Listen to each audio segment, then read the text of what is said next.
João capítulo 2, versículo 5, escrito está, irmãos. João capítulo 2, versículo 5.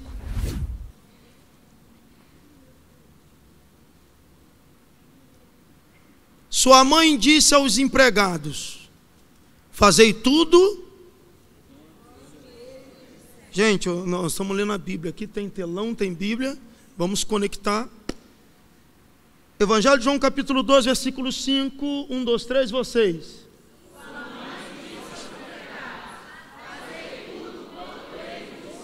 Uma vez mais, por favor.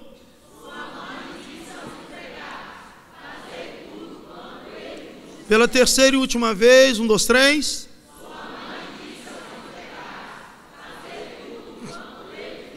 Nós estamos diante de uma palavra e o evangelista João, ele está aqui contextualizado, inserido no primeiro milagre realizado por Jesus. Vocês sabem que Jesus, ele viveu 33 anos, quantos anos? 30, mas seu ministério durou apenas 3 anos e 6 meses. Jesus não desencadeou seu ministério desde quando nasceu. O ministério de Jesus começou quando ele completou 30 anos, foi batizado por João e depois ele participou dessa cena aqui. O primeiro milagre de Jesus foi nas bodas, em Caná da Galileia. Estava havendo uma festa de casamento e Jesus ali estava, ele foi convidado para essa festa, porque Jesus não participava e não ia em lugares que ele não era convidado. E Jesus participa desse casamento e o vinho acaba, falta vinho. E o interessante é que a mãe de Jesus, conhecendo e reconhecendo quem ele era e o que ele podia fazer, porque quem te conhece realmente sabe o que você pode fazer. Quem não te conhece jamais vai ter noção do que você tem condições de fazer. E alguém sempre vai falar sobre você pelo que te conhece e expressando o que você tem condições de fazer. E a mãe de Jesus, sabendo que Jesus estava ali, deu uma ordem aos empregados: fazei tudo quanto ele vos disser. E deu errado?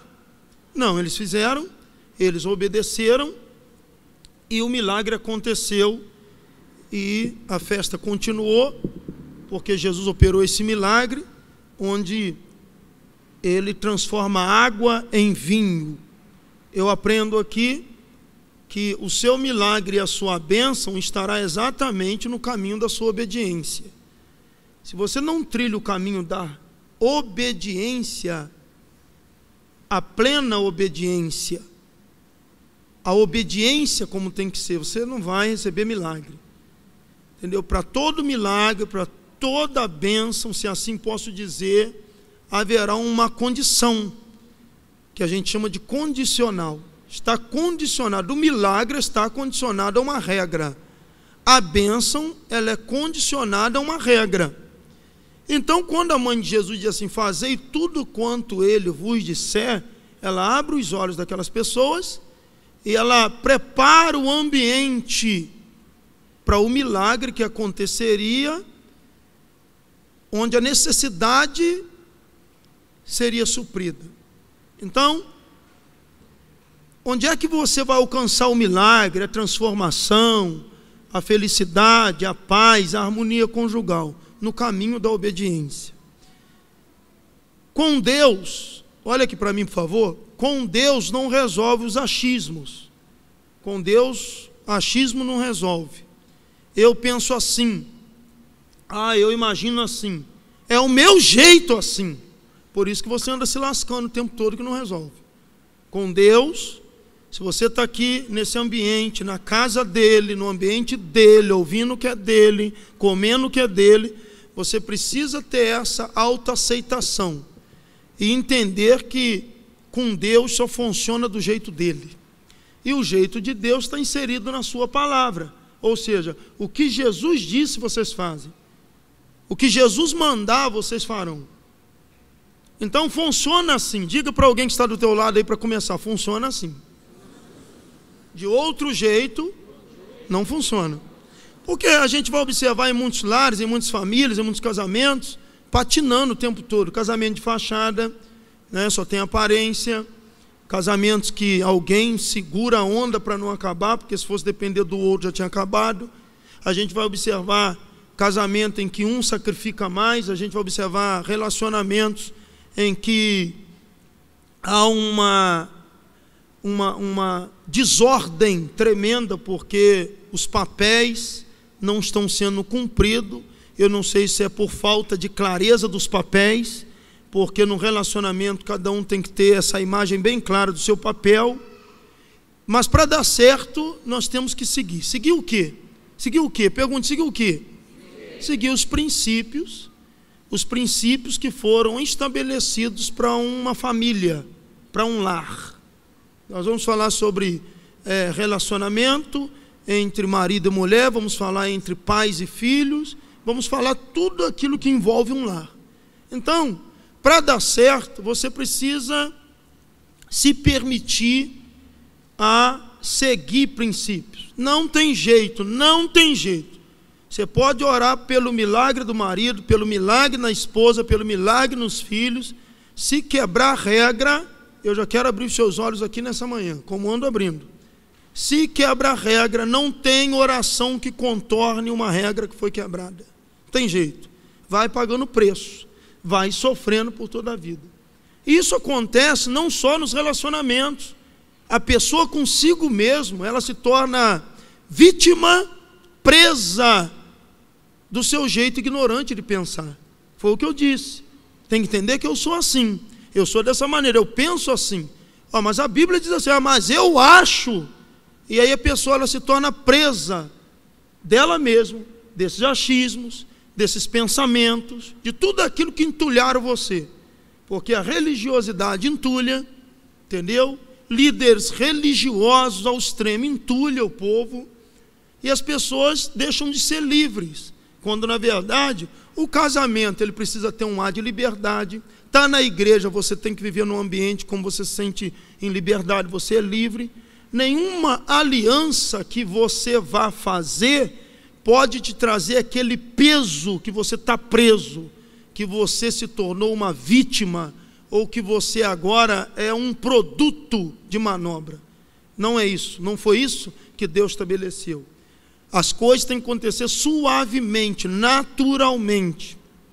Então, a bênção, o milagre, estará no caminho da obediência. Quando você coloca o pé para trilhar esse caminho estreito, espinhoso, cheio de pedras, buraco, é o caminho da obediência. Você começa a alcançar o seu milagre e as bênçãos que Deus separou para você. Você vai entender que para todo tipo de bênção e milagre contido na Bíblia, antes da bênção vem uma condição dada por Deus. Por exemplo, os mandamentos são 10 condições estabelecidas por Deus. A lei são 613 condições estabelecidas por Deus, para aqueles que de bom coração quiserem seguir, usufruirão posteriormente de grandes bênçãos e grandes milagres. Você pode continuar fazendo do seu jeito o tempo que você quiser, mas você anda atrasando o processo, você anda atrasando o que Deus tem para fazer. Outra coisa interessante que muitas pessoas andam equivocadas, quando pensam que você foi levantado para mudar alguém. Você casou para mudar o marido, ou você casou para mudar a mulher. Ninguém muda ninguém, gente. Isso aí é de cada um. É um alto agir, é um alto trabalhar. É cada um com cada um, não tem jeito. Eu observo como pastor, nesses tantos anos, de 20 anos de pastor, que eu estou completando praticamente, porque desde os 15 eu comecei a pastorear. Então eu estou passando dos 20 anos de pastor. 27 anos de fé e mais de 20 anos de pastor. Mesmo diácono sendo pastor, como diácono tomando conta de igreja, pastoreando. E eu como diácono com 18 anos eu já pastoreava uma igreja de mais de 200 pessoas. Já pensou o que é isso? O pastor me colocou lá.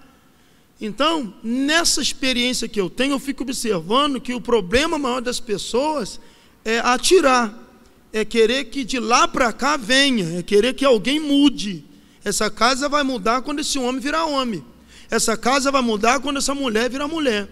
Essa casa vai mudar quando alguém mudar aqui dentro. E tem que ser você. Esse é o problema aqui. Tinha que ser aqui, esses 3 virando para cá. Por que não 4 aqui? Isso é muito ruim, porque na verdade a perspectiva alheia, ela é sempre frustrante. A perspectiva alheia, ela é sempre frustrante. Você precisa ter perspectiva, expectativa naquilo que você tem, deve fazer e pode fazer. Então é muito importante que vocês entendam isso. Toda a bênção está condicionada ao caminho da obediência. Obedecer o quê? Pois é, princípios. Outra coisa que a gente tem que entender: Deus não vai mudar nada do que Ele estabeleceu por causa de você. Você tem que entender isso. Mas Ele não é o pai bonzinho? Pois é, Ele é o pai ótimo, maravilhoso. Mas não vai mudar as suas regras porque para você está difícil. As regras de Deus, elas precisam ser adaptáveis. Você precisa se adaptar a ela. Não a palavra de Deus se adequar a você. Não, você se adequa ao que Deus estabeleceu. É bem verdade que para obedecer não é fácil. Porque a obediência em si significa o quê? Fazer o que eu não quero com excelência. Isso é obedecer. Obedecer o quê? É fazer o que eu não quero fazer, ainda fazer, não é fazer de qualquer maneira. É fazer de forma excelente. Isso é obedecer. Obediência, ela não se negocia. E quando eu trilho o caminho da obediência, eu preciso entender que obedecer sempre será fazer o que eu não quero fazer. Essa carne não quer, essa cabeça não quer fazer. Eu penso que tem que ser de outra maneira. Pois é. Então, se o meu milagre está no caminho da obediência, eu tenho que entender que eu vou fazer muita coisa que eu não quero fazer. Eu não posso diluir, dizimar, entendeu? Dissolver a obediência, fingir que estou obedecendo. Vai trazer complicações, vai trazer muitas complicações. Então, aonde não há submissão, a palavra de Deus, ou a palavra do Cristo, não haverá transformação, gente. Pode tirar o cavalinho da chuva, porque se você não se submete ao que Deus falou, a palavra dele, a palavra do Cristo, não haverá transformação. Eu quero que esse homem seja transformado, essa mulher, esse filho. Pois é, primeiro você vai se submeter à palavra, você vai mostrar com toda a sua força que você se adequou à palavra. A sua transformação leva também os outros a entrarem pelo mesmo caminho. Não é ele faz e depois eu faço. Agora ele mudou, então agora eu melhoro. Não, você se trata, você se aperfeiçoa, você melhora, e essa melhoria constrange quem até o momento não quis nada. É assim que funciona. Não é na porrada, não é na pancada, não é por muito falar, não é por briga, não é por bicar, não é por fazer greve de cama. Isso não resolve nada. O que resolve é você usar outras estratégias que são de Deus, estão inseridas na sua palavra. Então, o seguir princípios não é fácil, mas o princípio é uma base sólida que não vai deixar nada na sua vida afundar, pode ter certeza. Se você construir sobre os princípios que Deus estabeleceu, esse solo firme, essa rocha que principia todo o grande monumento, construção, projeto que for fazer, não vai afundar. Não haverá quebradeira, não pode afundar aquilo que você estabelece sobre essa rocha de princípio estabelecido por Deus. Então, para que haja transformação, é necessário que se faça do jeito de Deus. Ele faz, ela faz, não. Eu começo a fazer do jeito de Deus. 5 verdades que todo casal precisa saber. 5 verdades que todo casal precisa saber. Daqui a pouco eu vou ler mais um texto bíblico aqui. Isso aqui é só uma introdução. A primeira verdade que um casal precisa saber, dentre as 5, você não pode mudar seu cônjuge. Entenda isso uma vez por todas. O que você pode fazer é mudar a si mesmo. É a primeira verdade. Você tem que entender isso. Pode ter um ano de casado, 2 anos, 10 anos, 15 anos. Quem está brigando é mais de 20 anos casado. Aprenda para parar com isso. Porque você não pode, você não tem esse poder. Ninguém muda ninguém. A pessoa se convence acerca da mudança. Até o Espírito Santo, Ele vem para convencer. Convencer para quê? Convencer para que a pessoa trabalhe com ela mesma. Você observa o que Paulo falou na sua carta aos Romanos, no capítulo 12. Não vos conformeis com este mundo, mas transformai-vos pela renovação do vosso entendimento. Então, o entendimento, o conhecimento revelado, ele começa a libertar você, ele começa a desbloquear você, ele liberta você de você mesmo. Tem pessoas que são presas a elas mesmas, entendeu? E são cegas e não conseguem ver. E quando pastor, que consegue enxergar? Quando as cortinas do entendimento, do conhecimento são abertas. Então a primeira verdade que você precisa entender: você vai morrer lutando e não vai mudar a mulher, não vai mudar seu marido. Você vai morrer lutando. O que você tem que fazer? Continue lutando, mas usando estratégias diferentes ou estratégias com outro tipo de intenção, que você não vai resolver isso não. Primeira verdade que um casal precisa saber é que você não muda seu cônjuge, só você mesmo. A segunda verdade que você precisa saber: todo relacionamento conjugal é único. É o quê? Único. Todo relacionamento conjugal é único, por mais que seja estabelecido ou construído por duas pessoas. É uno e é único. É uma só carne, é um só ser, é um lar, é uma família, é um casamento, é um marido e uma mulher, representando um só corpo que agora foram formados. Então, é único, exclusivo. A terceira verdade que todo casal precisa saber: não ignore os sinais de alerta no seu relacionamento. Beleza, está tudo legal, está tudo indo, mas tem uma coisinha aí que tirou sua paz. Não ignore isso, porque é um sinal de que vai dar BO. Tem um problema aí, não está bem, já tem uma manchinha de câncer aí que pode crescer.